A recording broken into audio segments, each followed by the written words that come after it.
Did you know that we mapped more of the surface of Mars than our very own oceans? How has our curiosity driven us to space travel, but not to explore the most perplexing mystery that lies on our very own planet? I've explored much of our waters myself, mapping and documenting our oceans and seas. I have learned that we are better off to just leave what lies below the waves alone.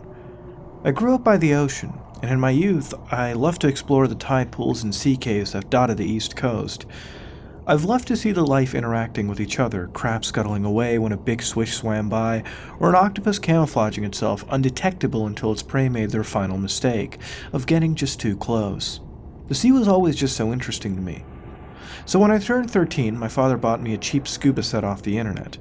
It only allowed for 20-minute excursions underwater, but man if I didn't cherish it. I would dive at least twice a day, blowing all my allowance on air tank fill-ups and footage for my underwater camera. Most of my childhood was spent under the sea. And as I grew, my interest for the water developed from a hobby into a full-fledged career. I received my degree in marine biology with the highest marks in my class and was almost immediately hired by the Poseidon Foundation. Poseidon was a great place to work.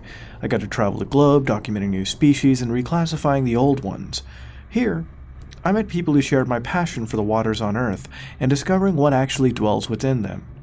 Now as a model employee, my data never had mistakes and was never once late.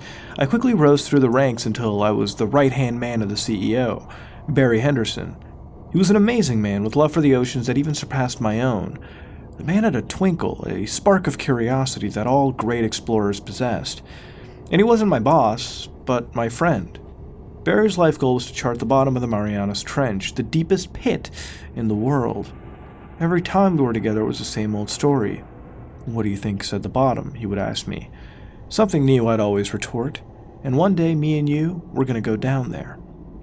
Of course, an expedition to the bottom of the ocean would cost huge sums of money, which would simply bankrupt the company, but I knew Barry would be unable to rest until he got what he desired. Now, it was a rainy afternoon. I was sitting in my office drinking coffee and finishing up a report on the new species of starfish my team had discovered off the coast of Australia, when Barry burst in. "Lucas, it happened. By God, it's happened." "Huh?" "The department accepted my request to fund our expedition to the bottom of the sea. And the following months were spent preparing the submarine, and it had to be perfect.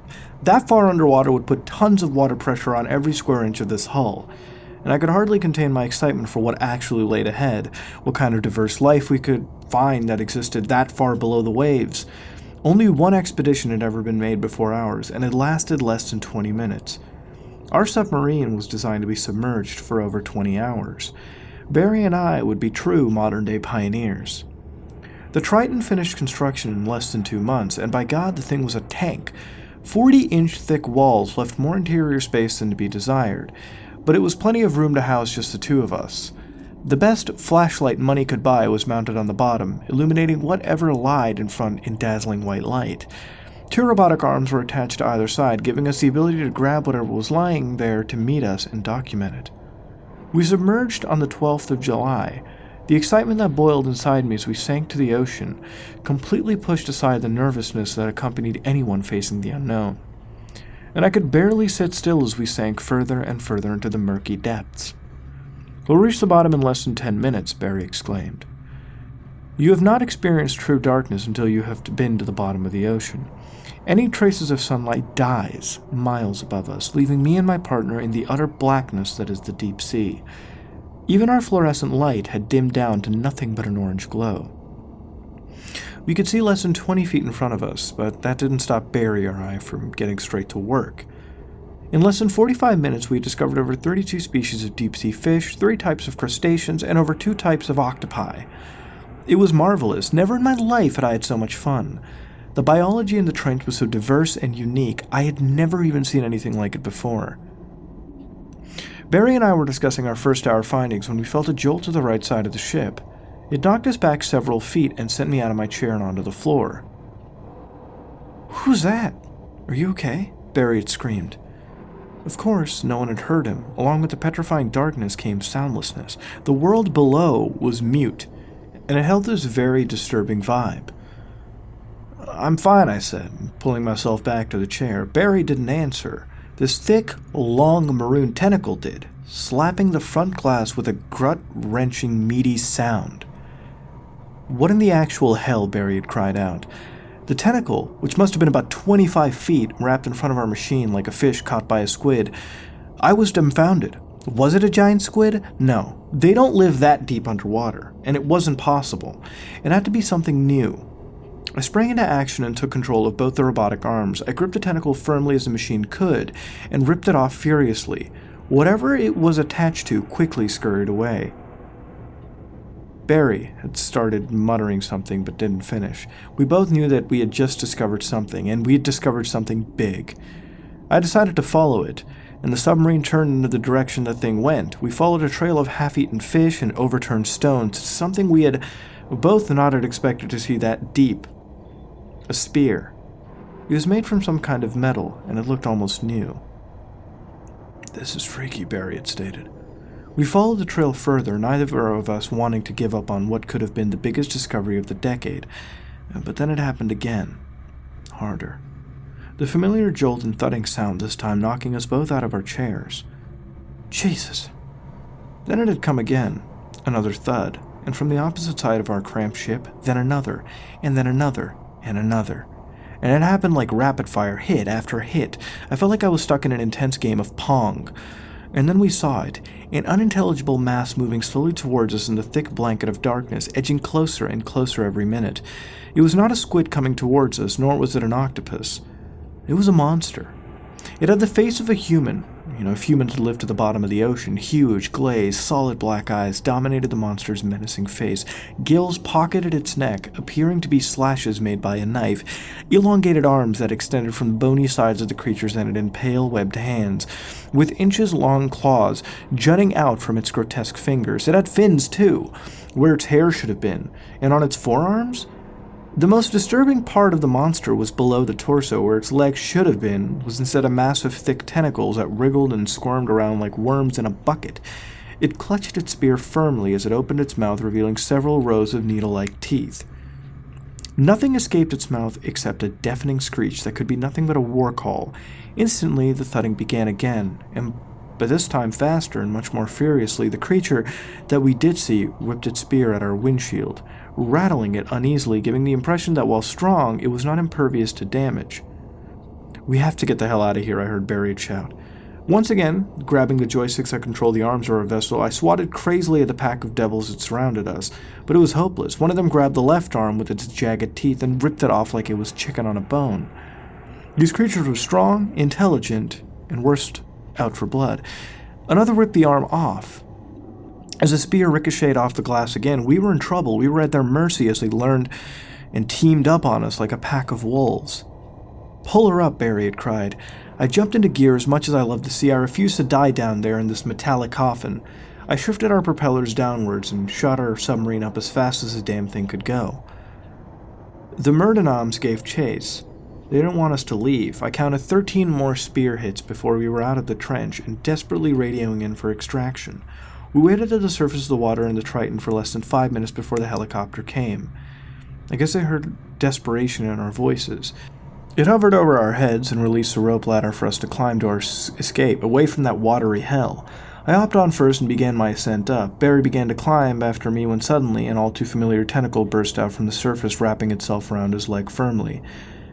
And before I could even scream, he was below the waves and out of reach. There was nothing I could do. Barry's life had been claimed by what he had loved very most, the ocean. And I didn't just lose my friend on that day, I lost my passion. It has turned into an undying fear of water, and I can hardly take a bath without the thoughts of dreaded tentacles bursting through the drains and finishing the job, and dragging me back in down to those very depths. I think it's safe to say that I'll never really return to the ocean.